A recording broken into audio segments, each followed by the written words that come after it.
Hey, hi, hello, welcome to episode 80 of Trail Society. That's a big number. Produced by Free Trail, brought to you by The Feed. I'm Corinne Malcolm. And I'm Keely Henninger. And we're down a member this week. Hillary is in Europe. She's been in Europe for a while now, and we all messed up our scheduling. I was gone this weekend. It just didn't work. It didn't work. Time zones are wacky. It's 6 p.m. on a Monday, which is a totally normal time to record a podcast. Keely's been up since like 5 a.m. because she had her first day of medical school today. Yep, first day, big day. It was so fun. And also, you don't really learn much the first day. It's a lot of orientation and being talked at and getting to socialize with your classmates. So, I mean, it was super fun, but it definitely wasn't like mentally very taxing, which was great. It's like this whole week, I think, is just a nice way to ease every student into like having a schedule.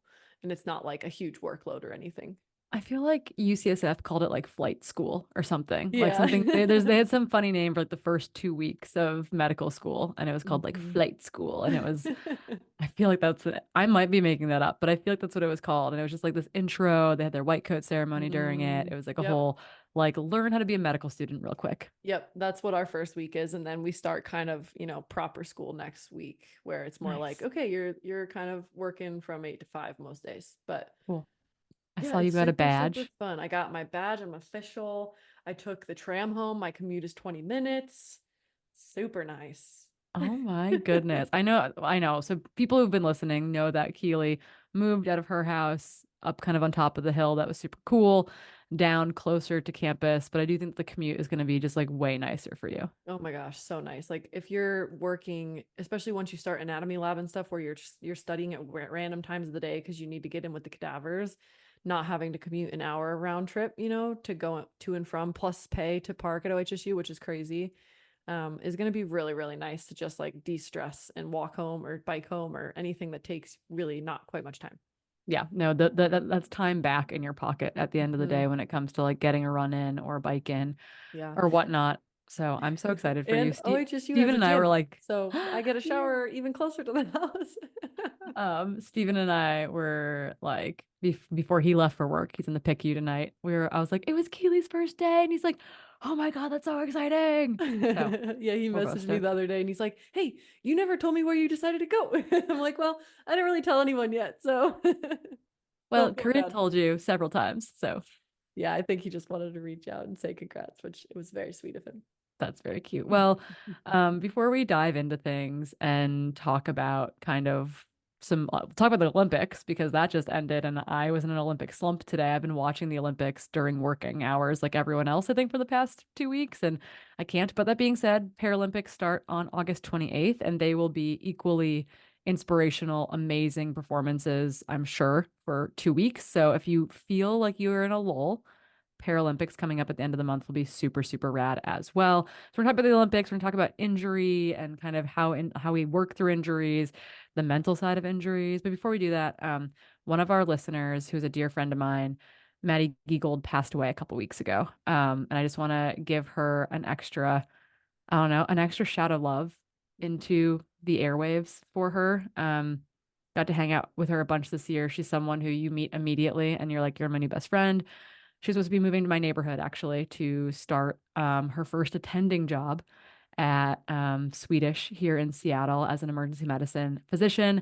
And, I was super excited for the life we are about to get to have, but have to mourn the loss of an incredible human who had 32 really amazing years on this earth as well. So for any of those of you listening out there who knew Maddie, or had met Maddie, maybe she took care of your feet at Western States because she worked medical there. Was like probably going to become the medical director at some point in time down the road at that race. We love you and we miss you, and there are many of us that are missing that little ray of sunshine. So, yeah, just wanted to say that because I've been thinking about it a lot over the last 2 weeks. Yeah, my thoughts go to you too. And I only met her once this year when she treated out Rachel at the end, and she was amazing. Yeah, So yeah, heart was Rachel. broken for me too, like to hear that happened so quickly. Yeah, Rachel's like, I woke up in her arms, and I was like, that's kind of a Maddie move. But yeah, I'm hopeful that I get to hopefully see her doggo and her husband in a couple weeks' time. They have a celebration of life for her this upcoming weekend, which I will not be able to attend, unfortunately. But we're figuring out some cool ways, hopefully with Western states and some other folks to continue her legacy on. She was super inspirational human being and really cared about what she did for work, but also cared about humans in a big way. So yeah, we'll figure out ways to celebrate her year over year, but just wanted to give that shout out. I guess before we dive into the news, we got to do some housekeeping. Housekeeping being, I just got a large box from the feed today. There's no easy transition there. Got a large box from the feed today, and in part that is because the reason I won't be at Maddie's memorial next weekend is that before I leave for Europe, I am doing the Wonderland Trail unsupported. Hopefully in under 24 hours, kicking off on Sunday, and it'll be a big celebration. Trying to bring those energies out there, but a bunch of my food product that I needed desperately arrived today from the feed because I have to carry approximately 7,000 calories on me, which is Whoa. a Hmm. daunting task. So again, have to give a shout out www.thefeed.com/Trail Society. They're keeping Keely fueled, I think, on the tram, probably to and from medical school. They're keeping me fueled for weird Wonderland shenanigans. And you too can get a $20 credit every quarter by going over to thefeed.com/Trail Society.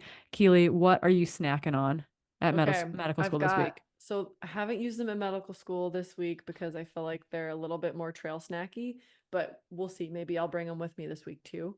So Stoked Oats just launched a granola. Oh, It is very, very good. So highly recommend that. Clearly, I have a theme with my purchases. They're all breakfast themed because I love breakfast food. And I really liked Stoked Oats before they even launched this stuff, so I was very keen on trying it. They've also launched a pancake mix that is also really, really good. oh, And then cool. the final thing is something I ate a ton of on the Wonderland. So I'm hoping that like I can channel this towards you and you already ordered these, but if you didn't, it's okay, you'll be fine, but they would help you. Is Bobo's PB&J oat snacks. Have you tried them? Because it's basically Steven's like a obsessed with skinny, them. they're so good. It's like a skinny Bobo's on top of jelly on top of another skinny Bobo's. So it's like the best PB&J ever. And yeah, I had them. They fueled my Wonderland a lot and they were so, so good. That makes me so happy. So yeah, go get some snacks. Channel all the good juju into the universe. But again, $20 a $20 credit a quarter is worth all the snacking. Mm-hmm. To kick things off, we got to talk about the Olympics, right? Yeah, Yeah. Keely, I know that you put a big brain dump in here, then I put a big brain dump in here. We've been going back and forth with like just a bunch of things that we thought were super cool, inspiring, interesting, things we want to reflect on. So why don't you kick it off kind of like we're very obviously female focused. So let's start there. Yeah. So this games was the first Olympics in history to have gender parity, and this is at the beginning of the games, right? So it doesn't mean that they necessarily have gender parity after it's over if people like ended up not being able to compete and that kind of stuff. But they started at parity, which is awesome. Means 50% of competitors were women, 50% were men. Um, and I think this really, like, obviously, last Olympics was really, really close. But I think this year I actually looked into like the historical data and it just like struck a chord with me this year because just a little over like one human ago, 2% of athletes were female, right? So, like in 1900, 2% of athletes at the Olympics were Well, yeah, female. because our uteruses would fall out, you know? Right. And it's just like we've made a lot of progress, even though obviously the progress sometimes to us can feel slow. Like that's just really cool to like reflect on how it's only really been like a person ago, if you think of a person as like, around a century, that it's taken to kind of even the playing field. Yeah, that is incredibly cool. And there's a bunch of symbolism within the Olympics this year as well that are kind of pointing the literal torch in that direction. That includes the emblem of the games this year represents Marianne, the symbol of the Republic Hmm. of France. The marathon route, which was a hard, hilly marathon by road marathon standards, it was crazy. Was designed as a tribute to the Women's March from Paris to Versailles during the French Revolution. Um, and it was also given like kind of the championship spot in the Olympics, i.e., the final event of the Olympics to close it out, the final podium ceremony, etc. So very, very cool. Women accounted for 50% of the 45,000 volunteers, which is really cool. The organizing committee for this Olympics was 50-50. The torchbearers, there were 10,000 of them, were 50-50. And the public marathon, that was the Saturday evening. The men's marathon was Saturday during the day. Public marathon was Saturday evening. Women's marathon was Sunday morning. They had 40,000 spots allocated for it, and they allocated it 50-50. Hmm. So really cool to kind of see these nods from the IOC, from the Paris Olympic Committee, really trying to make sure that they were pushing things in a measurable, practical way towards that additional parity. And obviously, the Olympics aren't perfect. France is definitely isn't perfect. We did hear stories about the Olympics, things like due to France's stand like on like people who wear hijabs or like the hijab being worn in public. There were French athletes that had to find creative ways to compete due to religious context of like kind of head coverings.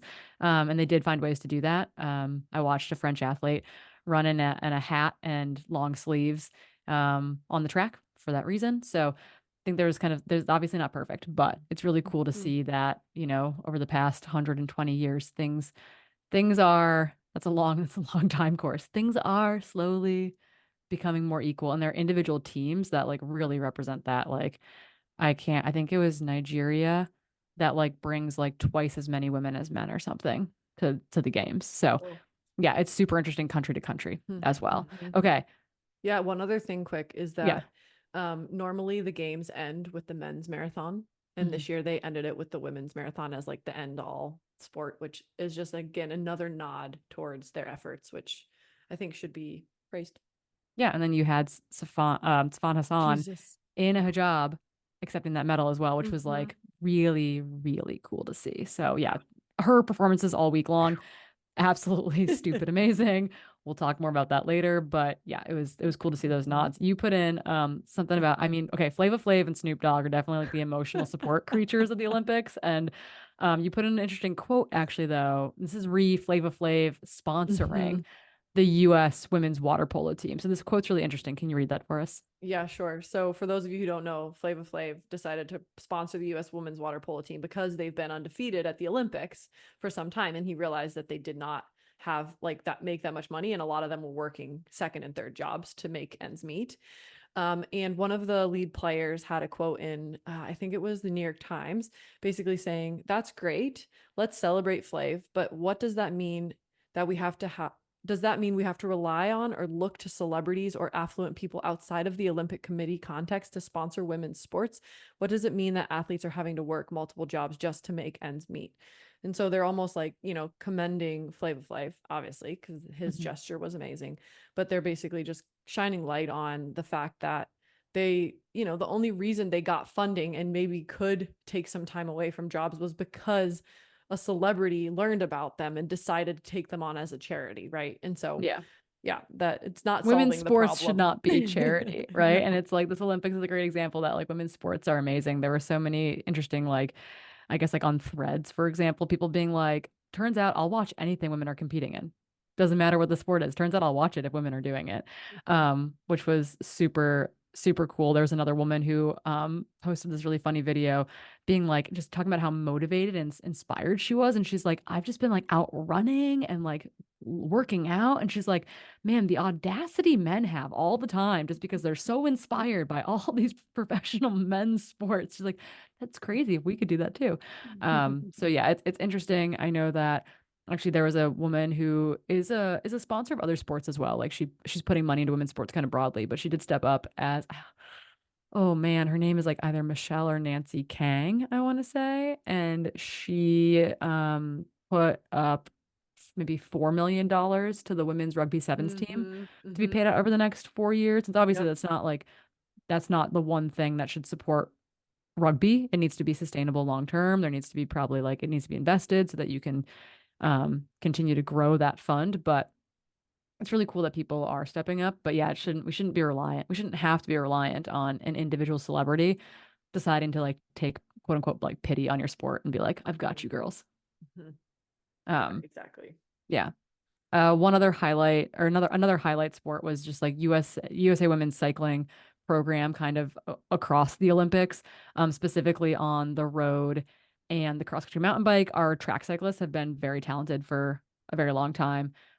Notably, though, I made a joke on Instagram that the common pipeline in women's professional Yeah. cycling is like venture capitalist to professional athlete or like PhD candidate to professional athlete, where it's like women come into the sport at these odd, odd directions, odd angles.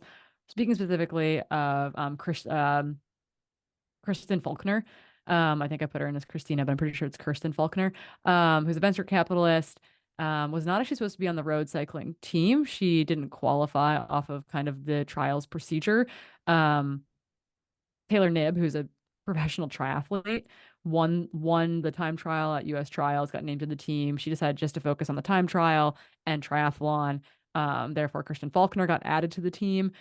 She was going to the Olympics, but going to the Olympics for track cycling, specifically competing in the team pursuit. Comes in, wins the road race, first medal, I think, maybe for US women in road cycling for 40 years. Taylor Finney's mom, um, Connie, is it Connie Carpenter Finney, won 40 years ago, which Whoa. is wild. And then actually she had a second gold medal because the team pursuit US team also got gold. And then Chloe Dygert actually overcame a really kind of rough crash during the very wet time trial that was like day 2 of the Olympics and took bronze, which is impressive. And then on the mountain bike side, Haley Batten, who is from like the Point Reyes area, California, took silver in the mountain bike. And the cooler story though is that Jenny Risved, who finished in the bronze position this time around, was actually the gold medalist in mountain biking back in Rio 8 years ago. Mm. Um, was really struggling with her mental health, retired from the sport. Like it wasn't like, hey, I'm just stepping away to take care of my mental health. Like left the sport, was done, needed Mm. to take care of herself. Since has come back out of retirement, worked her way 8 years later back to the bronze medal position. And she's not like she's our age or younger. Like she's not an Wow. old athlete. She also, which is really cool, there's like flatting in these races isn't that uncommon. There's actually a young girl Mm. from the Netherlands who flatted and lost on medal position, had a really slow flat tire change by Mm. the mechanics. Jenny Risvid came through the tech area, yelled to the US mechanics that Haley had a flat. Haley rips in. It's like a super fast tire change, and Haley's back out. So she lost some time to the flat, but was able to like recover and finish second, which was really, really, really cool. So Mm. yeah, those were excellent races to watch. We Mm-hmm. loved them in our household. Yeah, the mountain biking was so fun to watch. Um, okay, before we dive into more kind of like highlights, mostly just like hyping up the US women in general, you put in some really interesting like NBC media coverage data, and then I found some interesting IOC kind of back end production data. So I'm curious Mm-hmm. kind of what you found as far as like coverage of the event. Yeah, I think when I was looking at some of the stats around, women and the parity kind of stat around like having 50-50 athletes, I was like, but does this kind of reflect in the coverage stats? And it does a little bit. So the results were a little better than I was assuming, but they still show some areas where they could probably improve. When you looked at the women's and men's events, especially on the primetime day, um, the men were shown at 70, almost 76% of the time, and women were like 24% of the time. Um, and the mixed sex events like equestrian and stuff like that, they receive 0% of NBC coverage. So it is still very greatly skewed, especially during that primetime coverage slot, even though a lot of people are very interested in women's sports. Um, However, after 4 days, like it did actually reach parity where women and men were around 50% each. So I think again, it's showing that there's still some areas where they could probably improve the coverage, but also showing that at least they made up for it after the fact, even though primetime is arguably the best slot to kind of be on. Yeah, prime time being that kind of like not like this event specific feeds that we could watch through Peacock this year that were super Mm-hmm. cool if you're based in the US. Because you could be like, I just want to watch sport climbing. Mm-hmm. I don't want anything else. I just Right. want women's sport climbing finals. Great. Dedicated feed, dedicated commentators versus like the primetime slot where it's going to bounce around to different kind of key events that happened over the course of the day. And if there's more men's finals that day on the track and field, for example, it's going to skew more male, etc. Interesting though on the back end of things. So the IOC and what's called the There's the IBC, which is like the broadcast, or yeah, the broadcast operations center, as well as the OBS. Basically, the team behind the team, from the IOC side of stuff, working on media coverage. They have been working really hard over the last 8 years to rectify kind of the gender disparity in not just commentators, but in people working as management of those broadcasts, behind the cameras, on tech crews, making calls in studio, even like educating male camera operators how to film women's events, and that you don't have to film them differently than men's events. Like this is like this that it's still the same sport. Um because that was like that periodically becomes an issue. So the IOC, for this event, they hired 35 female commentators out of roughly 92 spots. So not 50-50, but a big improvement over Tokyo. It was an 80% increase from Tokyo and 200% increase since Rio. Two-thirds of the OBS broadcast venue manager positions were occupied by women. And then the number of senior staff running the broadcast operations center, in for the international broadcast channel, was set at 50-50. So from an international standpoint, kind of like broad-based stuff, which is probably different than like the staff for NBC, which is probably very separated. They're working hard to put women behind the scenes as well, which I do think helps to tell women's sports stories a lot better, notably on NBC side. Um, it was incredible to have not just Kara, but also Des helping call the women's marathon. Like, because the dude could just sit back, and it was really just Kara and Des calling the women's marathon. And that was so cool. Like, Laura Hernandez for women's gymnastics did a phenomenal job. Like, I was like, you better bring this gal back every single year. Like, she is excited. She knows what she's talking about. She knows these women because she's competed with them. It was so well done and was informational and engaging for the audience who either does or doesn't know stuff about gymnastics. I thought it was really, really cool to see that. And I think that we can learn a thing or two in the trail and all turning space when it comes to implementing some of those things.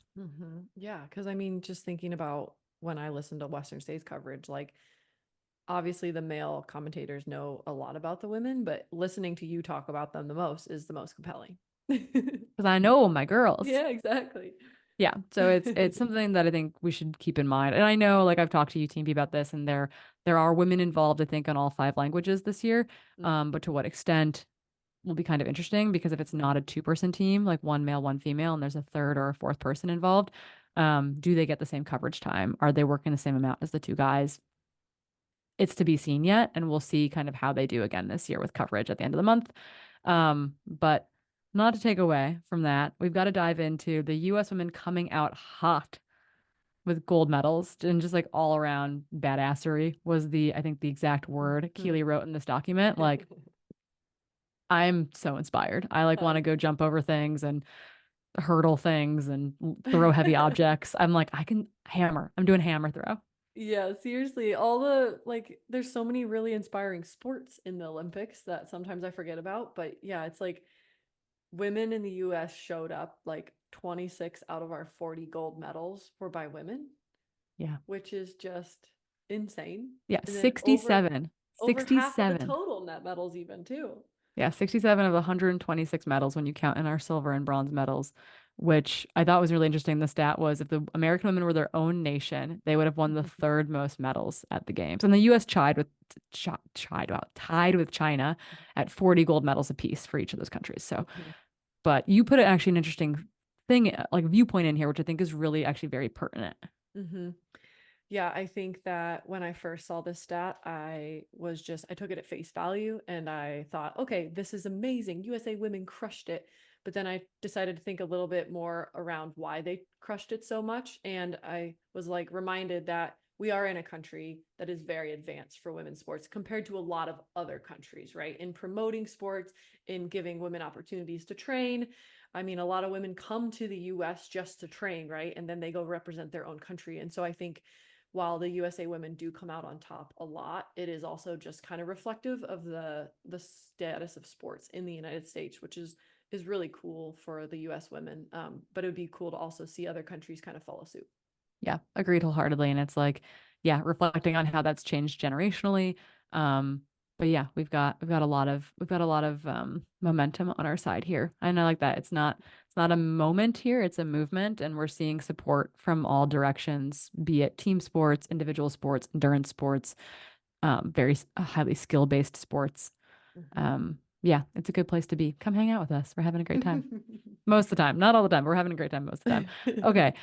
We then both put in just a smattering of like amazing shit that So happened. many. So can you just before maybe we like rattle off things, do you have a favorite Olympic moment Mhm. or person or thing that happened because of the Olympics? I think my favorite moment was Simone Biles becoming the most decorated Olympic gymnast in history. And the story around that being that she was mature enough and knew herself well enough 4 years ago to take a step back out of the limelight and now is absolutely crushing it. And I think that story, it's not talked about a ton, but to me, that was the most important story, that it's like reminding athletes that your mental health is so important and that you can take a step back, even when you are at the very tippity top of your sport, and come back even stronger. And that does not make you weak. That does not like take away your future, right? It's going to prepare you to have that moment again. And like I get chills just thinking about it because I think that's so pertinent, especially in our sport where it can feel like the only way to go is up. Like if you are so high up, you must just keep climbing. Mhm. And no, it that doesn't have to be the case. If you're struggling, you can take a step back to then climb higher. And I Yeah. really commend her for that. And I think that message should be, in my mind, highlighted over all the other ones. Yeah. I love that she's like, can you guys stop asking me what I'm gonna do after Oh, this? Like, yeah. I'm gonna go babysit this gold medal is what I'm gonna do. Right. I know. And that's obviously pertinent to our sport too. And I know like those ladies over on the Trail Network pod, shout out to them. Homies. Leah Yingling also called this out as like, this is pertinent in our sport too. It's like you run Western States and you crush it. And everyone at the finish line What asks you you doing what you're next? racing next. And your answer is that, hey, I just ran 100 miles. Like, give me a break. Or we do it beforehand. I did it to Jim in what his pre-race interview. I was like, "So you going for the double? You doing UTMB? You doing the double?" And he's like, "I've got to do Western States first." Like, shut me down immediately. It was so great. Nice. Oh yeah, we try. We bring the hype. It was, What was and your, oh, sorry. oh, I was going to sorry. say, what's your favorite story from Okay, the so Olympics? something that you put in here, and it's I've been following Alana Meyer for a while Mm. because I just like I'm obsessed. I've loved her. I think she's so funny, and I've loved her from afar. We've got a very parasocial relationship in which I feel like she's my bestie, and she has no idea who I am. But that's okay. Maybe I'll be graced with her presence at some point.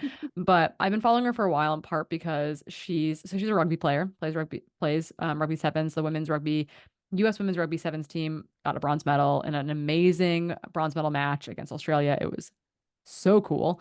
Um, but a sport that I think is oftentimes we don't know a lot about it. I think rugby got a lot of new fans during this Olympics in general. And her Okay, she went into the Olympics with under 1 million. This is like how obsessed people are with her, and I think her energy and what she stands for in sport, which I'll talk more about in a second. But she went from under 1 million followers, which is a lot of followers, on Instagram. She now has 3.6 million followers on Instagram. Whoa. She has more followers than the men's New Zealand All Blacks rugby team. Whoa. She has more followers than any male rugby player by like a million. Wow. Like she's not a moment, she's a movement. And she has been trolled for being overweight, for being obese, for us using archaic things like BMI.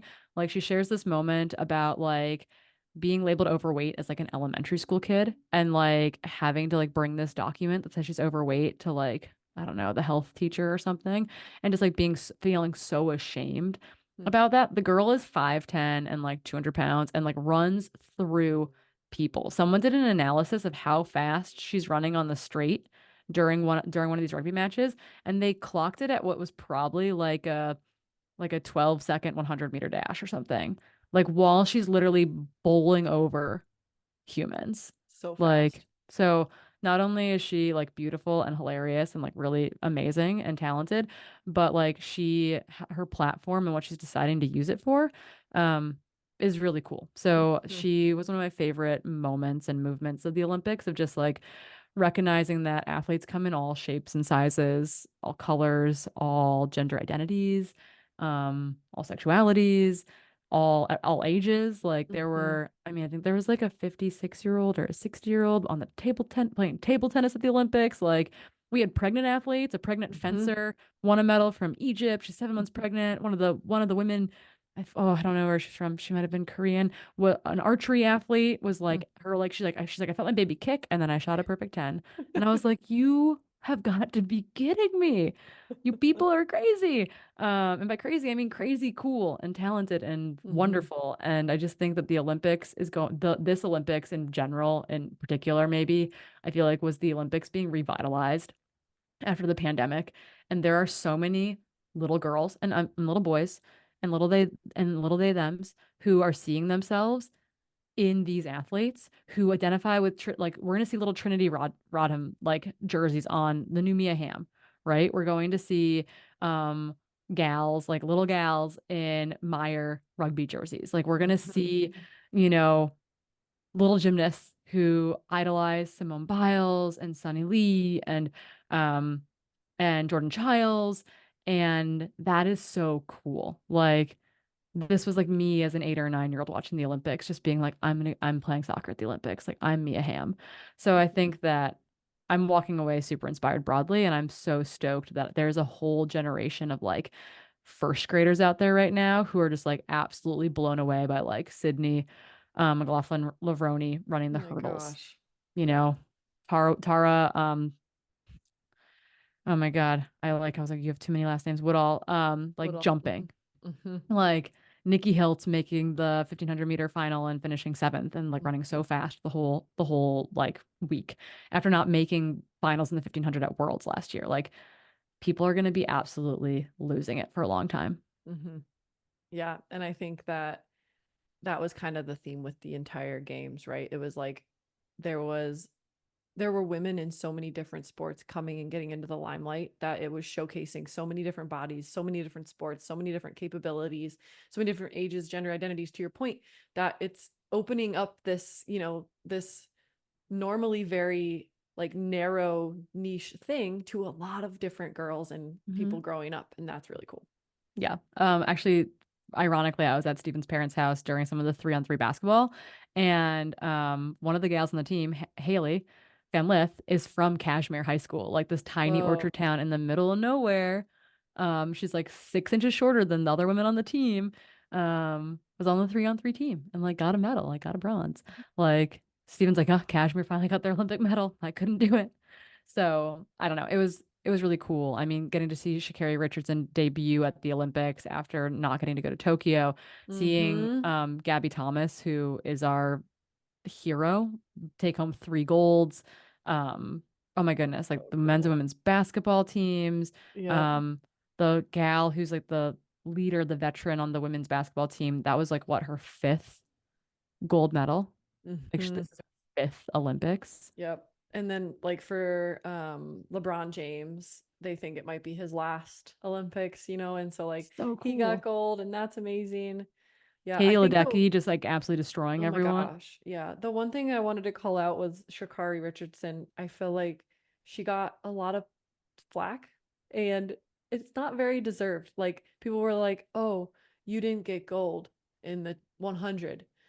And I And was listening to a podcast by Trevor Noah, and he just put it so like nicely. He's like, the only person that's allowed to give her flack is number one, who ran right ahead of her, and that is it. Nobody else can call her out for being not the fastest. Like she still got a silver medal in the Olympics as such a young athlete, and people were mhm. trying to say, "Oh, she was all hype," and I just hate that No, so much. Like, we've hyped her. right, The but the like media has hyped her. it's She's not all hype. right, but also it's like still silver's amazing. It's just like that USA attitude sometimes, I think, where it's like gold or bust, and Yeah. that should not be the case. Silver is phenomenal. And then she Yeah. turns around and anchors her 4x1 team in this insane 100 So meter strong. dash to beat them, to win gold in that. So, I just don't like when people are hating on people when it's like there's no way you can hate on someone when they're just so much better of an athlete than you. Yeah. No, it's just yeah, it's not fair, right? Like you're Hmm. like can't win a race you didn't run. Yeah. You can't give her flack for not going up against X, Y, or Z or so and so.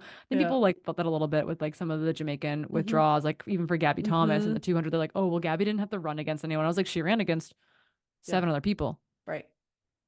who Yep. like went And through she got rounds to gold. get to the final. Yep. Yeah. Yeah, Yeah. Just. it's absurd. But I Hmm. also understand why people like look disappointed when they get a silver medal because it's like, well, they Totally. wanted the gold, right? They wanted the Totally. gold and the bronze, Totally. the person in bronze is like, oh my goodness, I got a medal. Right. Like yeah. Right. So I But think this, it's yeah, but it's like we can't be upset that they got silver. Like we can be yeah. sad, but we can't make them feel bad. They're the only ones that Yeah. are allowed to make themselves feel bad. And I hope they don't feel that bad because it's still amazing. Yeah. I mean, can you imagine like people like giving like Femke Bowl crap for like Oh, not getting to duke it out with Sydney in the 400-meter hurdles and quote unquote just getting the bronze. I'm like, well, right. it's like she got bronze in Tokyo as well. Like she's Mhm. She's phenomenally pretty talented. amazing. Yeah. Her anchor leg in the mixed 4 by Oh my 4 was gosh. insane to get Yep. gold. Hmm. And her like anchor leg in the women's 4 by 4 It's also was pretty also insane. Yeah. wild. And they ended up moving, like she moved them from like fourth or fifth into silver. Nice. Like Yeah. she's walking away with 3 Olympic medals. Like, how many Olympic medals do you have? Yeah, None? exactly. Like, next. Thank you, next. Um, but yeah, I think we made some more women's sports fans Hmm. during the Olympics. Soccer was great, like just like really solid games. Yeah, got to watch some new sports that I normally wouldn't watch. I became obsessed with rugby. I'm now a rugby person. Don't It's hate really me. fun to watch. Yeah. Yeah. Yeah, action packed. There's a lot going Hmm. on. Hmm. They move so fast. They're so athletic.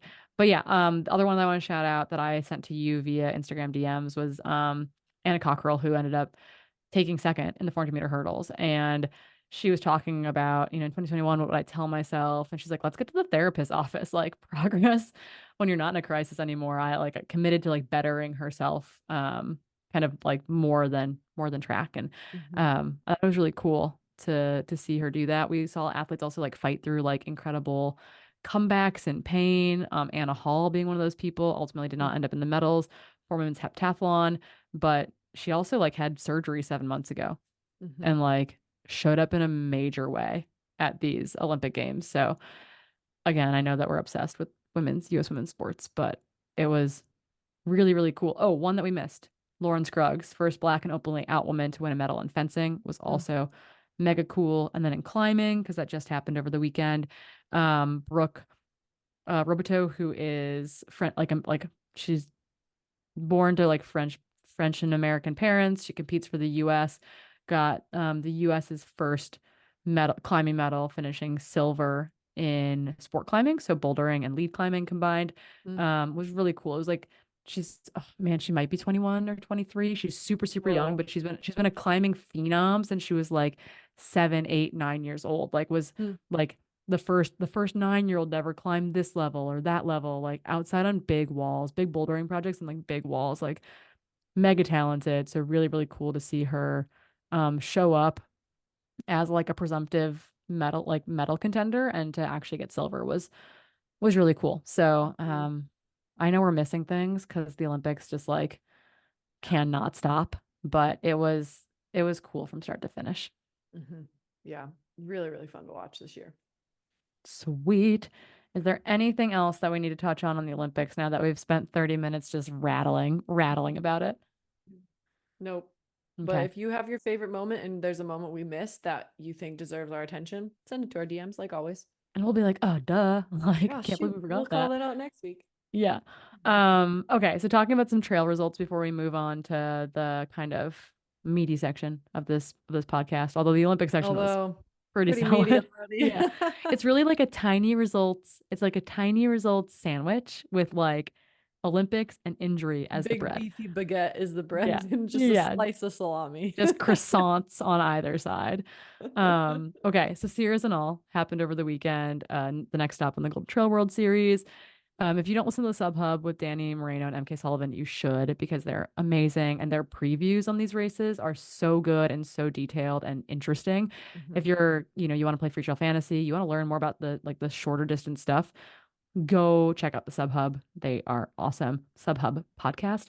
But Kilian Jornet wins his 10th Sierras and all, 2 seconds I'm ahead of so sad. Philemon. Like it was if you go So watch the finished crazy. video, it's stupid. But yeah, Killian is Killian. Really, really impressive running. There were five African men in the top 10 though, which I think was really cool.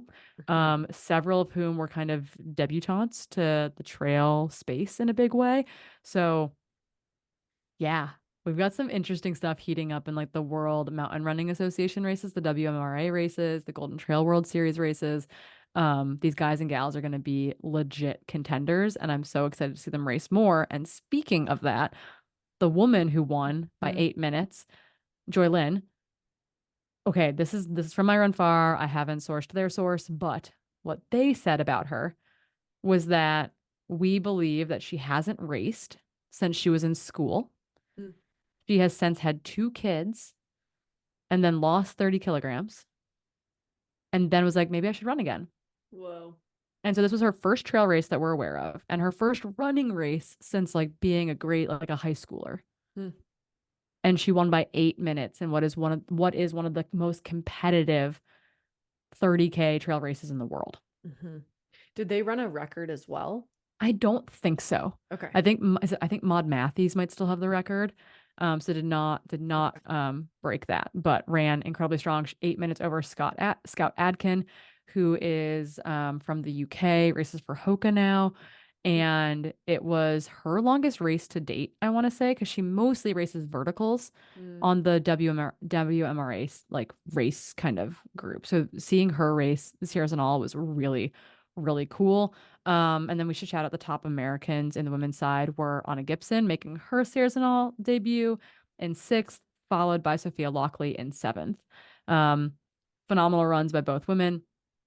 I do think that Sophia is like recognizing that if she wants to compete at the highest level in skiing and the highest level in trail running, she's got to kind of figure out where her seasons start and end and how she can maybe modify training and overextending herself, probably more than anything, to really dial that in. Ooh, sorry. I just took a screenshot to put on our Insta page. Do I look insane in it? A Probably. little bit, but I wanted to get it so I could post and be like, "We're coming, don't worry." But Trailer for this. I might have to have you speak about Anna Gibson one more time. Oh, I okay. thought I was muted. Oh, that's fine. You're doing great. But yeah, Anna Gibson, phenomenal performance. Raced in the 1500 at US track trials back in June. Did not make the final there. Did not make that team, but it's really cool to see her mixing it up truly on both the road tracks and trail. She Mhm. will be going to there's another Golden Trail World Series race before we get into like OCC at the end of the month, and some of those athletes will be doubling back for OCC, Mm. which is always cool to see. Other results that happened, Badwater happened, and what we wanted to highlight there was the women's winner, who I did not know, Line Connor of Norway, finished second overall. Do you know if that's a record or does Ashley Paulson still have the record? She finished in 27 hours and 36 minutes for a 135-mile race across Death Valley, which is nasty. I don't believe it was a record Okay. from what I remember reading. But Yeah. second overall is Mm-hmm. really good. And it's such a hard race. If you It's... want to do Badwater and you're on the fence, text me and I can tell you how hard it is just to be a crew person for that race and we'll go from there. Mhm. And then finally, Never Summer 100K happened over the weekend. If you're looking for an all-time classic Colorado race, it's a pretty amazing one. Friend of the pod, we'll say, since we love his dear partner, Amanda Basham, Justin Grunwald. I think led wire to wire, winning Mhm. in 11 and a half hours, basically 11:39. Jeff Burns, super talented, and Benjamin Bruno dueled throughout the race to finish less than 4 minutes apart in 12:54 and 12:58. But that means Justin won by over an A hour. Like that lot, is yeah. Mhm. really, really impressive. Though Jeff Burns is more of like a fast ground runner, as far as I am Mhm. aware, and this was Yeah. definitely never summer is not a fast race. Mhm. It's a slow 100K. And then on the Yeah. women's side, Lindsay Anderson took the women's race win in 11 or not 11, wow, in 13:46. And then Sandy Nypaver and Leah Mulligan were second and third in 14:02 and 14:16. So a little bit tighter on the women's side, but Yeah. Lindsay Anderson threw down. Yeah. Shout out to Sandy. That's her first like long 100K race in a while. Oh, sick. Mhm. That's really exciting. Yeah. And again, if you're looking for a 100K that runs like a 130K, Never, Never summer 100Ks for you. They also do a 60K, which I imagine is also very cool. Hmm. Okay. Are you ready?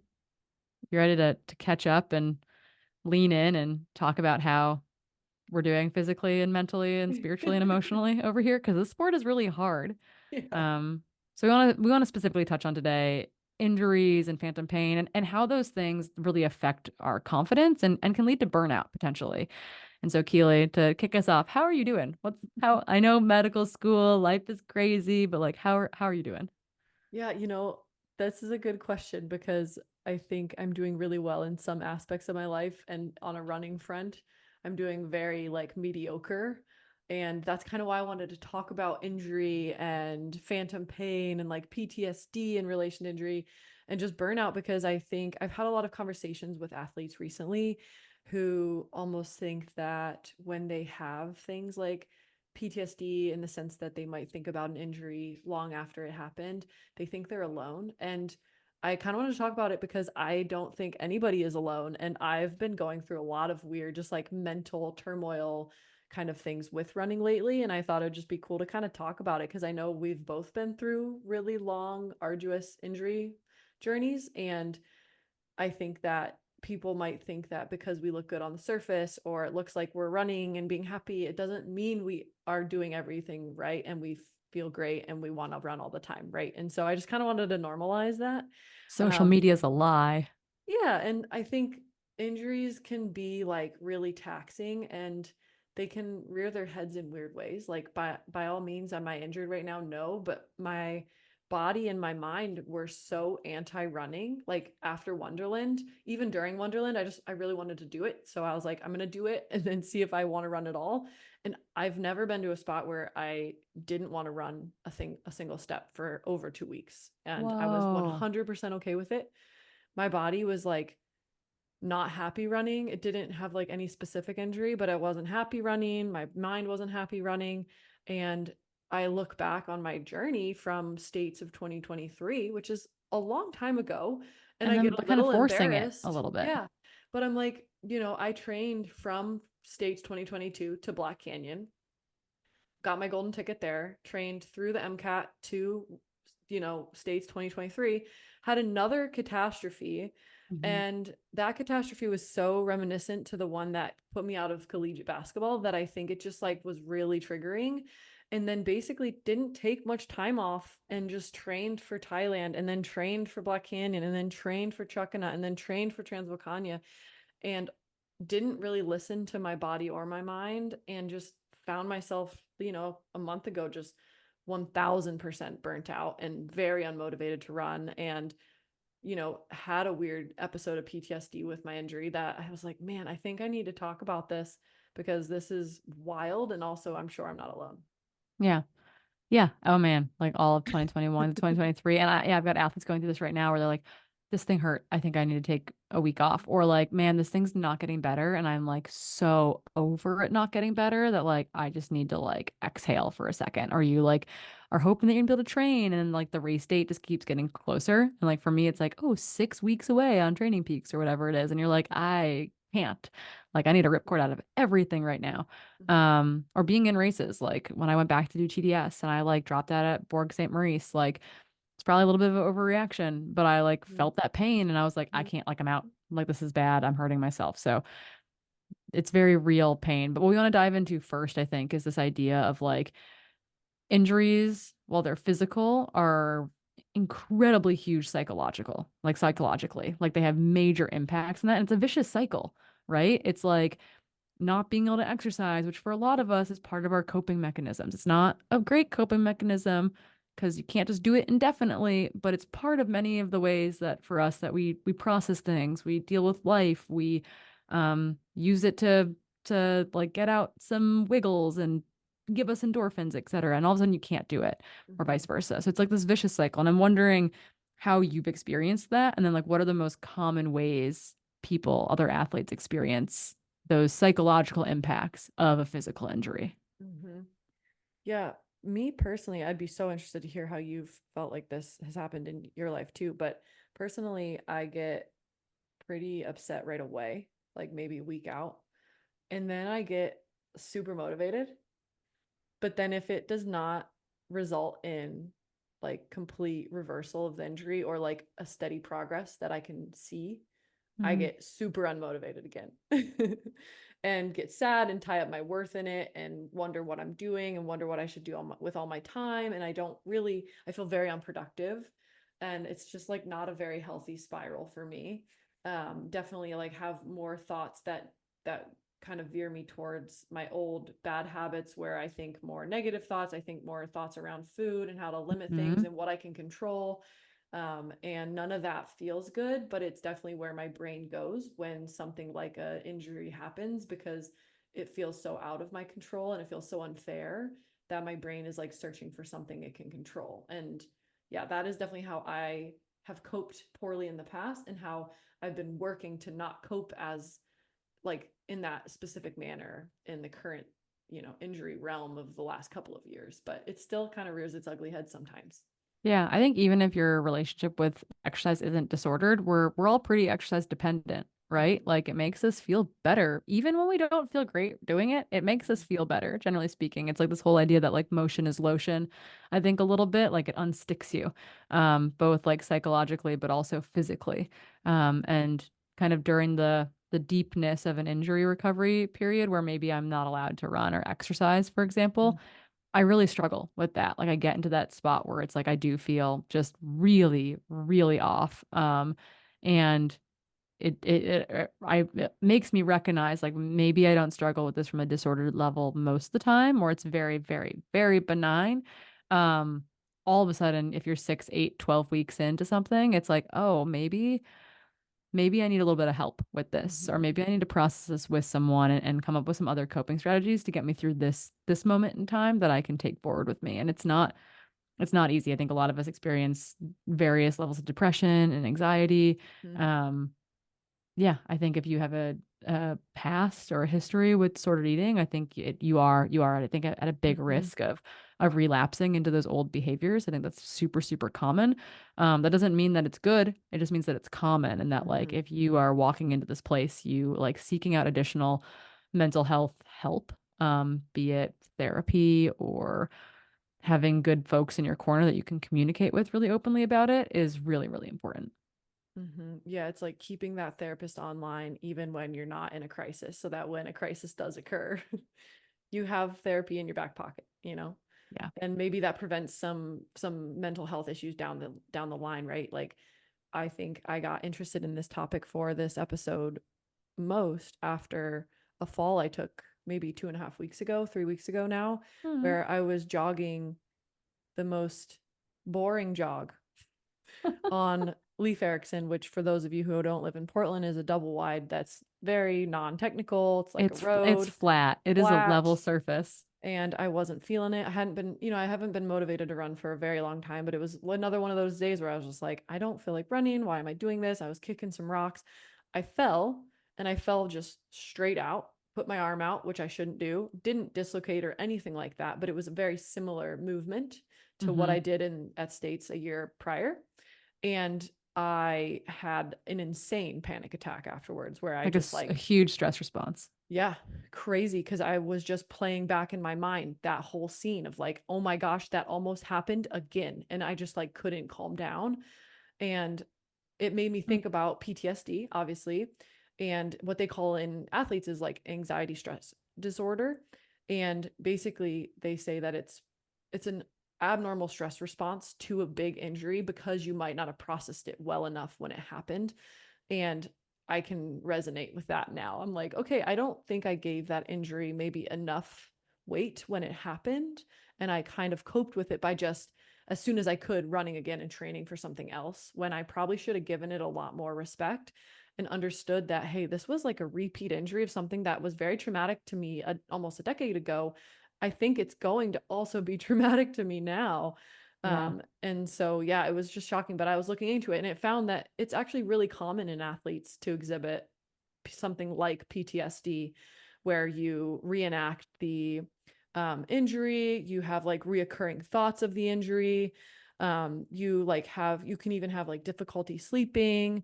You have trouble like talking about it, and you avoid like anything that's related to the injury. So some people even like will completely alienate themselves from their sport.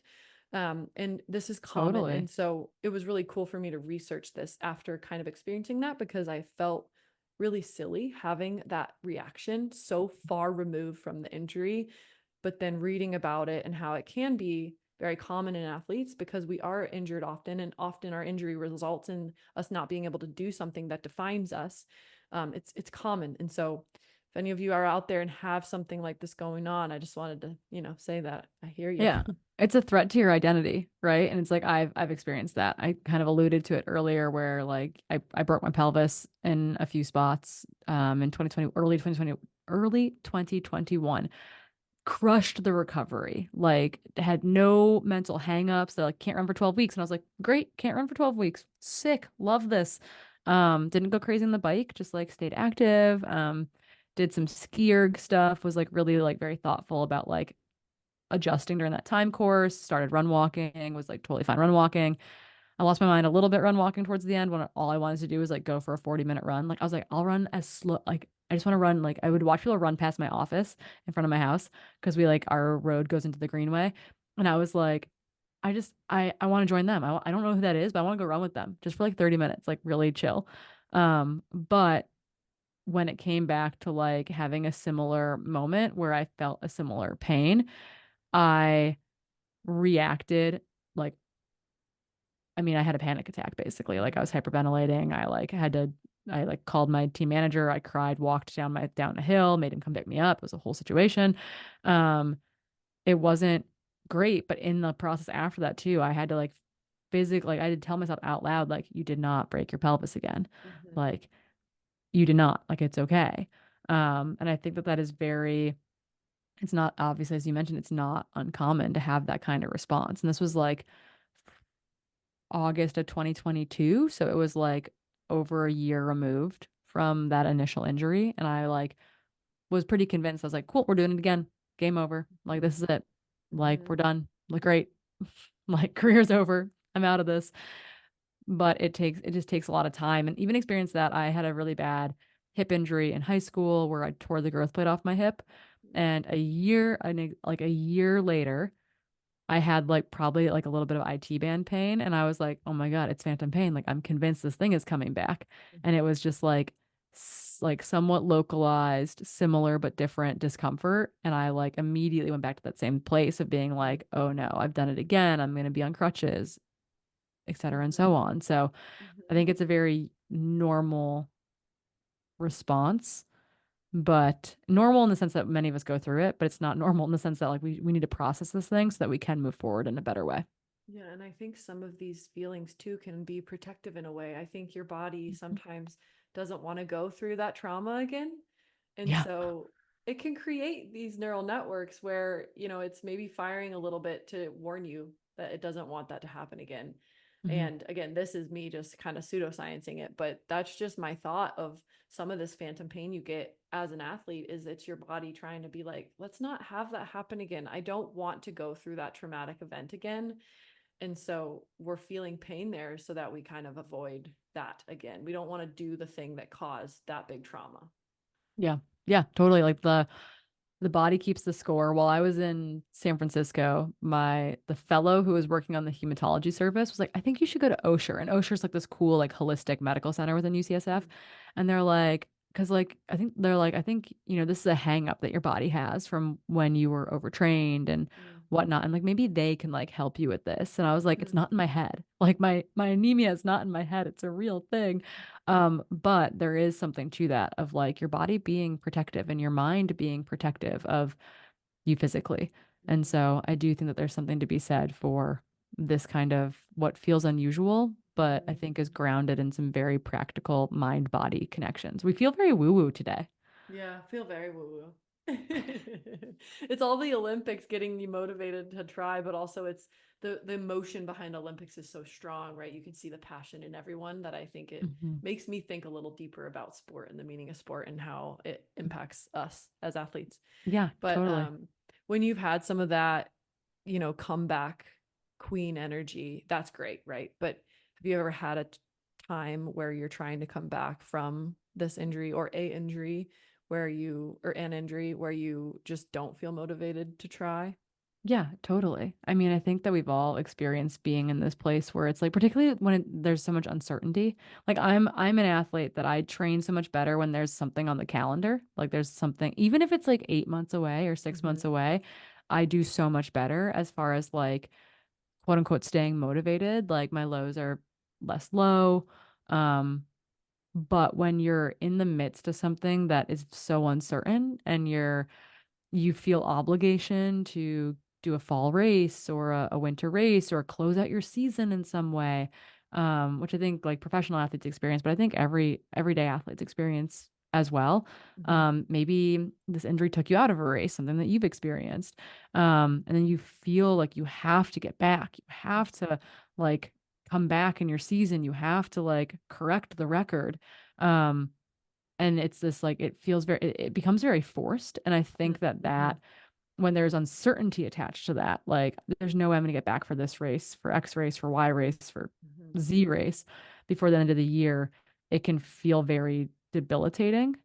um and I think that sometimes it just takes time to work through that. um Ironically enough, like I generally am less motivated at other times. I think it's like more I get burnout from like too much stress in my life in general. Mm-hmm. Um, and so I've been like, well, if I just get hurt, I don't have to do this thing, which is also like horrible. Like that's not how we should be processing stuff. Mm-hmm. Yeah, totally.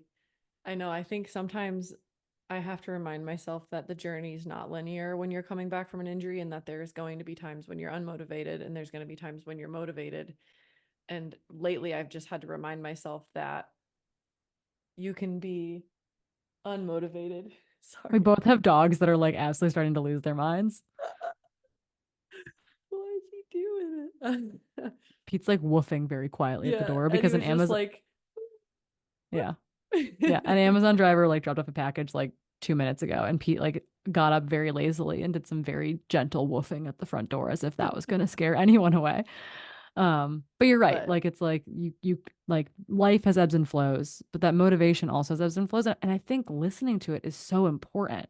You hmm don't need to wallow in it, but I do think it's like, okay, I'm gonna give myself 2 weeks. hmm And then like if that doesn't do it, it's like, okay, I'm gonna give myself 2 more weeks, and maybe I'm gonna talk to a psychologist yeah. or a therapist, or it could be sports psych, or it could just be a more traditional psychologist. I think that that hmm is a great way to try to like get the cart back on the tracks a little bit. hmm Yeah, that has helped me a lot during these times is having a regular check-in with my therapist to talk through everything. It makes you realize some of your thoughts are maybe a little crazy, and it also gives validity to some of them, and Hmm.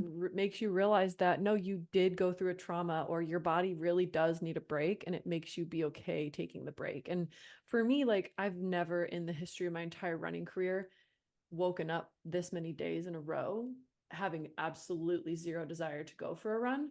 Oh, And I'm so so sorry. I I had no think idea it's, that you were yeah, like in such a but hole. I think it's really good to take a break when that's the case, Yeah. and just wake up and say, do I want to do this today? Because we know that I want to when I'm ready. And Yeah. so the fact that I don't want to is a good reminder to not push it, Yeah. especially because it's been just slowly getting worse as the like time's gone on. Yeah. But, woke Y- up this morning super motivated to go for a little jog, went for a little jog. That was great. And Yay. I'm just going to kind of roll with it. I think too, having other things going on helps you compartmentalize things and put less weight in certain areas. And I think for me, as someone who's been full-time running for 2 years now and have had a lot of trauma around it, it's a welcomed distraction a little bit to have only set amount of time to do the thing. And if I don't do it, that's okay. I've had a lot of other stuff going on. Yeah, it's a super interesting point to make is that you've been in a position where your life wasn't going to fall apart if you didn't make X, Y, or Z race bonuses, for example. But like going all in on something on sport is puts a lot of pressure on sport, Mm-hmm. even if you don't like need everything to be perfect in order to financially Mm-hmm. survive.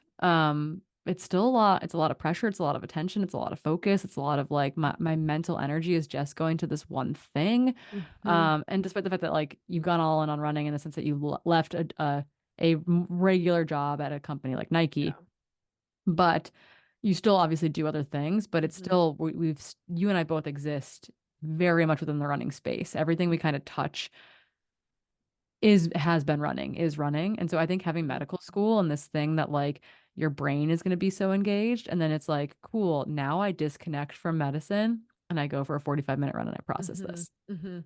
I think it's going to be really, really cool and really, really powerful.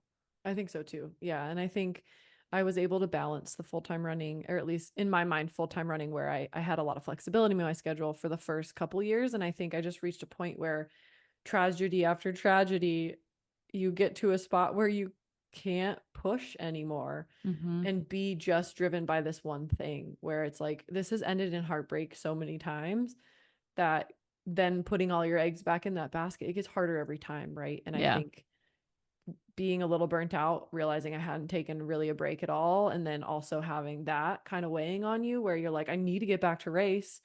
It's really hard to swallow. And yeah, I'm excited for the distraction. I think it will actually, like when I worked at Nike, I don't think once I'm motivated to run again, it will really impact my training at all. I'm pretty Yeah. good at finding time when I have a strict schedule. I like that kind of structure to my life. So not Yeah. too worried about it.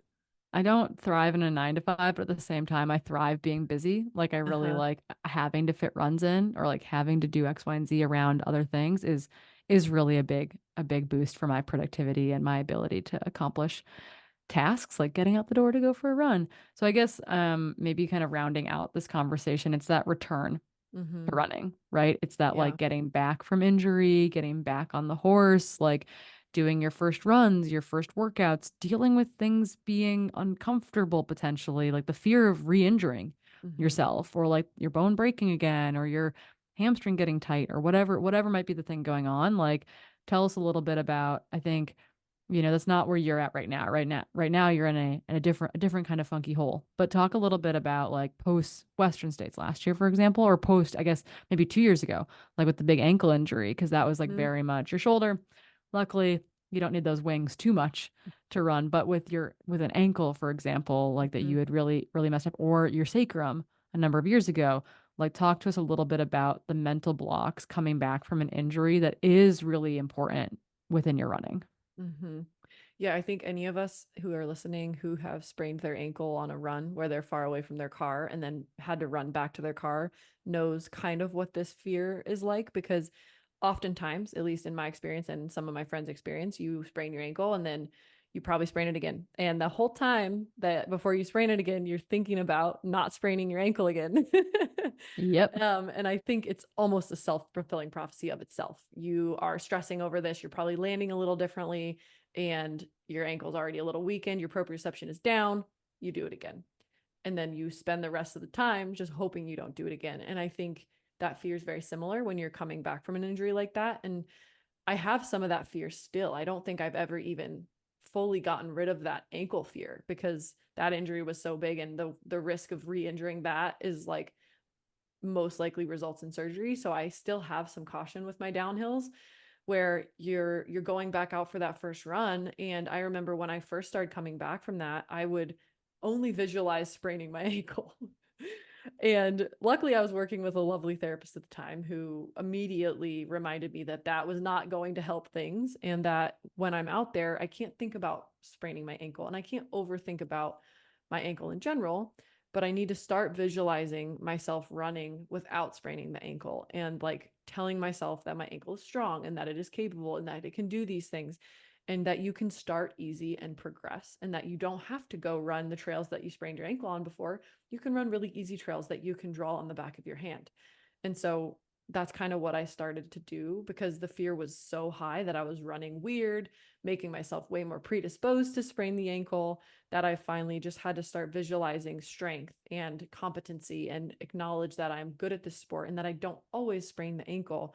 But it took a really long time. And I'd say, again, I'm still not 100% there. Like, I don't think about it often, but when I do get into more technical terrain, and especially at Western States where I have this very big mental block, I Yeah. think about it a lot. Yeah. I'd love to have Abby Hall on maybe this fall at some point to talk Mm-hmm. about her kind of rebuild this whole past year. She's racing UTMB at the end of the month. Mm-hmm. Unfortunately had a little bit of a niggle come up in June, which made her not get to the start line of Mont Blanc 90K, but honestly, and it was a niggle in the opposite leg. So it was like this whole situation where it stressed her out a lot. I think I that's bet. like, I think I can say that she's talked about it a little bit on Instagram. Um, but that like, it was like, it wasn't even the same leg that she broke. It was like the other leg, and it like caused all those sensations to come back up that Mm-hmm. that you experienced with injury. And it's been a big slow build and confidence to return to sport and feel comfortable ascending, descending, moving through terrain. Um, but yeah, I think it's a big hurdle. It's a huge block as far as like, am I going to do this again? Am I going to re-break this thing? Am I going to re-roll my ankle? Mm-hmm. Am I going to, if I add intensity, is that going to set me back? I mean, I feel it as a coach too, bringing athletes Mm-hmm. back from injury, Mm-hmm. where you're like, okay, like, yes, we are going to be thorough, cautious, smart, but at the same time, like we're doing that so that we have time to build trust in our body again. And I think that's the biggest thing when it comes to like coming back from a traumatic injury, like an ankle roll or a stress injury, like a bone stress reaction, is like it takes time to rebuild trust in your body. Mm-hmm. Um, that it's gonna do what you want it to do. It's gonna navigate the terrain. It's going to sustain the mileage or the intensity. We have to be kind to our bodies, but it is this like long process in my mind of like rebuilding trust, and building that trust builds that confidence. But Mm-hmm. we also have to give ourselves grace to like have days that feel bad, or have days where like, oh man, my soft tissue has to absorb this new load. I went downhill for the first time in months, or I did intensity for the first time in months. And it's like that might not always feel good. I might get sore, which can be scary when you're coming back from injury, but Mm-hmm. recognizing and talking through that so that you know that you can start to feel the difference between like good hurt and bad hurt. Mm-hmm. Because initially all good hurt feels like bad hurt. And Totally. it takes a long time, I think, to start to pull those things apart. And that I think comes with trust, and then trust builds confidence. Mm-hmm. It's Yeah. not easy though. If you're in No. this right now, we feel you. We've Mm-hmm. experienced it. We're going through it. Um, it's not fun. But also another good recommendation to be like, hey, if you feel like you're in this right now, and talking to your partner or your friend, your coach is not enough. I think it's a great reminder that like Mm-hmm. therapy's great. Mm-hmm. Therapy's really, really good. Mm-hmm. And like injuries, which might seem silly, are very worthy of um addressing via a Mm-hmm. therapist. Mm-hmm. I like how you put that. I think we need to remind ourselves that we are worthy of receiving help for something like an injury, even if it feels silly or Hmm. you feel silly for not being able to figure it out on your own. Yeah. Yeah, it's not. There's nothing too No, silly. nope, not at all. Yeah. So to wrap things up a little bit, I created a little bit of a cheat sheet for some tips for people if they're struggling. And this is like partly for the crowd, partly for myself as a good reminder, I love because it. I feel like I needed to think through this whole process again. And I think, yeah, it's been fun to talk through with you. So some of the tips I was thinking of, and I'd love to hear your insight on some of these, was that support networks during this time I think are essential. So, Yep. keeping your friends, your family, all the people you normally interact with in your corner, right? You need that network. And then within that network, you can also lean on a team of professionals. So whether that's like your therapist or your orthopedic surgeon or whatever it is that you're dealing with, whoever those medical professionals are, keep them in your circle too. They're going to give you a very level-headed response to your injury, your progression. The therapist is going to be able to tackle some of that post-traumatic, stress disorder or whatever it is you're going through. So keep those in your corner too. And then some of the other things I had are more psychological and things you can work on your own. One of them being one of our favorite things to talk about on the pod is setting mini goals. Like Love the it. overall rehab from a big injury is so daunting. You have no clue when the end is in sight. But if you create little teeny mini goals you can look at every other day, every couple days, every day, those are going to break the recovery process up a lot. Your brain's going to be able to fixate on things you can control, have little mini wins, celebrate those, and slowly, hopefully, gain trust in the process and in your body. And then along that line is training the brain. So maybe some of those goals are doing little teeny visualization techniques every single day, relaxation exercises, working on meditation, stuff to really just harness the power of the brain, take time to be calm and really train that brain. Take that time you're out of the sport and use it to make something else strong. And then kind of these all go together, but like do things, right? Like stay involved, volunteer if you want to stay in your sport. If you don't want to be around the sport for a little bit, that's okay too. You can go do new hobbies and like try something new and like take up time finding something else that makes you really excited and brings you a little bit of purpose into your life, because you are enough without your sport. You are enough with literally nothing at all. But I know that's easier said than done. But you can be enough without running, and you can go whip out the oven mitts and practice baking or take up a new hobby on the instrument. There's so many things we can do. There's this movie that Steven and I love called Fubar, and they're like, maybe you should try a new sport, like knitting. Speaking of, I just got a listserv email asking if I wanted to join the knitting club. Go medical I students, deleted go. it, but We call those stitch and bitch, where you just hang out with friends and you sort of knit and then you just like gossip together. okay. But I love Maybe I could be interested. your last tip though is to practice patience, and I think that that's really important for yourself, for others, Mhm. because you have to be kind to yourself. We're our own worst critics, and Mhm. injury is a good time to like really needle yourself, and you don't need to. Yeah, totally. Like your sport will be there when you're ready, just like what happened with Simone Biles. Hers wasn't an Yeah. injury, but it was a mental health issue. And Yeah, she, mental hurdle. Yeah. yeah, big mental hurdle. And the sport was still there when she was ready for it. And she absolutely slayed it. Yeah, crushed it. Okay, to wrap things up, we got to do a little society slam, and by doing so, we had to give another shout out to the folks over at the feed. I got some new gels in my latest shipment that I'm really excited about. Recommended to me by one of my friends. They're the Santa Madre gels. It's a Spanish company, and they are delicious. And I've got 30-gram ones that are caffeinated with 100 milligrams of caffeine, and I've got 60-gram ones that are like very lightly flavored and delicious. Give me 50 to 60 grams in any package and I'm sold. Yeah, the 50 grams is really, really impressive. Very, very stoked. Yeah, yeah, agreed. Okay, we got a whole list of slams that Keely is actively editing, splicing. I'm not sure what's Splicing them. happening. I'm just shortening a couple. Okay. So you tell me what's going on here. Why don't you kick things off? All right. So the first one is just a little bit of an update on the Aura and Clue research. So this is for all of you perimenopausal athletes who are very interested in helping the team at UC Berkeley work with Aura to understand your menstrual habits or menstrual cycle during this time. So basically, they said that they are still working on this study, but there are some steps you can take in the meantime to get ready for the research when it's there. So when you go on to the Clue app, you can have the consent toggle on for your data to be used in scientific research. Then there will be surveys that come out that they will send to the users who have toggled this on to ask you questions to make sure that you meet the eligibility criteria for the study, which means like, do you pass their little criteria threshold? And then after that, um, they will be basically like tracking things if you do basically say yes to the things that they need you to say yes to in that survey. And then you'll be able to be in their study when it does kick off. So That's it's coming. super cool. Yeah.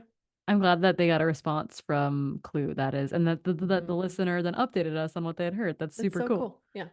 Oh, research. Pete's growling at my neighbor who's weeding his yard right now. It's great. Okay, we've got some more sports bra feedback.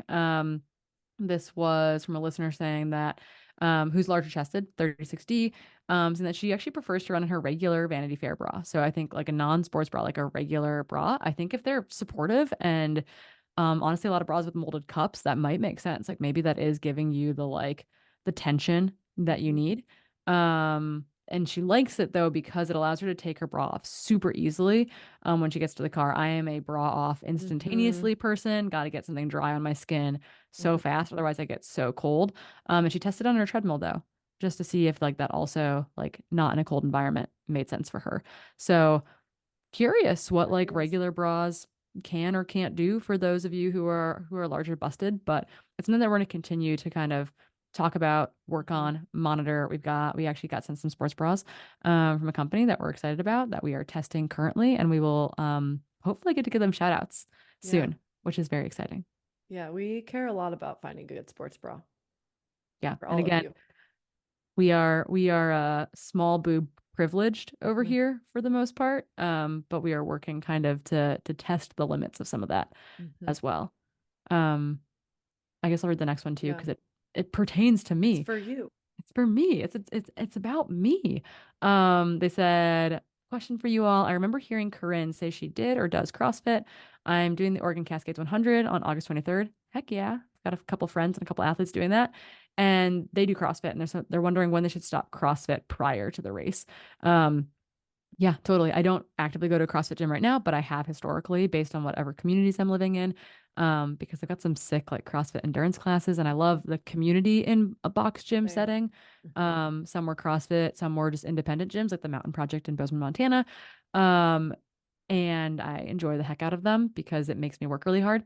But yeah, I would say that akin to your running tapering off, I would taper and or modify your gym work in the 2 to 3 weeks going into the race. Um, some gyms are really good about helping you modify. I would say, hey, I've got a 100 mile going up. I think I can do normal workouts this week, but for the like say the last 3 workouts going into it, if you're a twice a day gym goer, or not twice a day, twice a week gym goer, twice a day is a lot. That'd be too much maybe.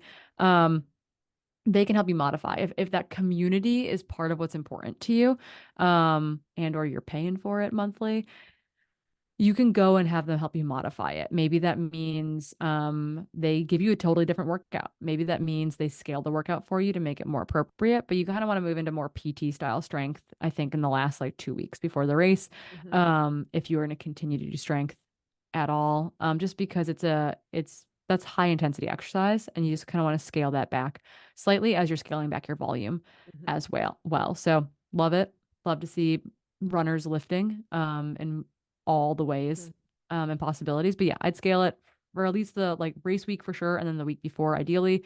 I've even scaled it out a bit further than that as well Hmm. when I know that I've got to prioritize feeling good in my runs, for example. Yeah. Yeah. And that's what my strength coach says too. Basically, like the week before the race. So the week of the race, you can still do it if it's like a Tuesday or Wednesday before, but it's lower reps, lower weight. And Yeah. then the week before that too, it's nothing new. So you're Yeah. not adding in anything that's new that's going to increase muscle damage to a different level of what you're used to or increase soreness. So Yeah. yeah, just tailor it down. And then yeah, race week, I would highly recommend not doing an actual CrossFit workout. That would be too much. Yeah. I would be sore for sure. So don't do that. Maybe just like cut out burpees too, because those are just like hellacious. Yeah. Okay. Why don't you take this next one? Awesome. Okay, so this is our last one. We have someone who this was a couple weeks ago. They said last weekend I tried to run the Cascade Crest in Easton, Washington. It was my first 100 miler, and my main goal was to finish. I felt pretty good for most of the race up until the end. I was coming through ahead of the cutoffs with some time to spare, climbing well, fueling well, and hydrating. And I was still peeing. Good job. At around mile 88 to 90, my feet fell apart. I had the most horrible blisters I've ever experienced developing. This caused me to slow down significantly to a very slow shuffle and led to missing the cutoff and DNF at mile 96 aid station. My Oh, heart is breaking for you. I'm so sorry. The DNF was disappointing, but I still feel proud of the 96 miles I did accomplish. That is a great attitude. I'm also very proud of you. That is basically a 100 miler in my mind. you are Like, 100% capable of yeah, running a 100 mile race. Let's 100%. put it that Yes. way. Like any other circumstance, done well ahead Hmm. of the cutoffs. You're fine. Like Hmm. you are a 100 miler. Yes, 100%. And so their question comes around shoes and blisters. They said, I have done a number of 50 miles in the same model of shoes, Ultra Lone Peaks, and socks before and never had any foot issues like this. I also did clean my feet and change my socks a couple of times prior to onset of the blisters. I'd love to hear any advice you might have on how to prevent this type of thing in the future when I can hopefully finish my first 100 miler. I mean, Corinne, I'm gonna let you handle this for a sec, but also let's get this girl a buckle. Like Yeah. Come 96 on. miles. Come on. Oh, I'm so sorry. I love Cascade Crest. It's 100 I ran last summer. It's kind of a dusty course for the most part. It's not historically a wet course. It wasn't wet that weekend. It was hot, so maybe it's like more foot swelling over the duration of this race that caused the shoes to fit a little differently. I'm curious, like, was it your toes? Was it the bottom of your feet? Was it your heels? Like wondering if there was like terrain specific to that. And I do wonder if part of that was like foot size change and that becoming an issue Mm, with the shoe. There are some other things that you could try to add to your repertoire. I use two Tom's foot powder in my socks for long things like this because it helps to keep my socks dry and my feet dry. It kind of helps to like create a lubricating surface between so that my socks and shoes aren't rubbing against my my skin surface, but that's pretty brutal to make it like to 88 or 90 and then all of a sudden have blisters. And I was about to be like, well, like, when did they actually start developing? Did you not treat them soon enough? But it seems like, Mhm. they were taking care of their feet early, which leads me to believe that maybe it was like foot swelling Mhm. and the shoes not fitting the same. And maybe that means something like the shoe that you changed into needed to be a half size bigger. Yeah, I'm maybe. grasping at straws a little bit here, but Mhm. from the information given in this DM in this moment, those are the questions that I would ask to see Mhm. if there were other things that we could do differently. Yeah. And if you hear this answer and you want a little bit more insight and you want to clarify some things, send us another DM. Yeah. Keely or I will get back to you. Or slide into my DMs and we'll just like continue to talk blisters. But yeah, that's so tough. I at Worlds one year like lost every single toenail in the first 30K, I'm pretty sure.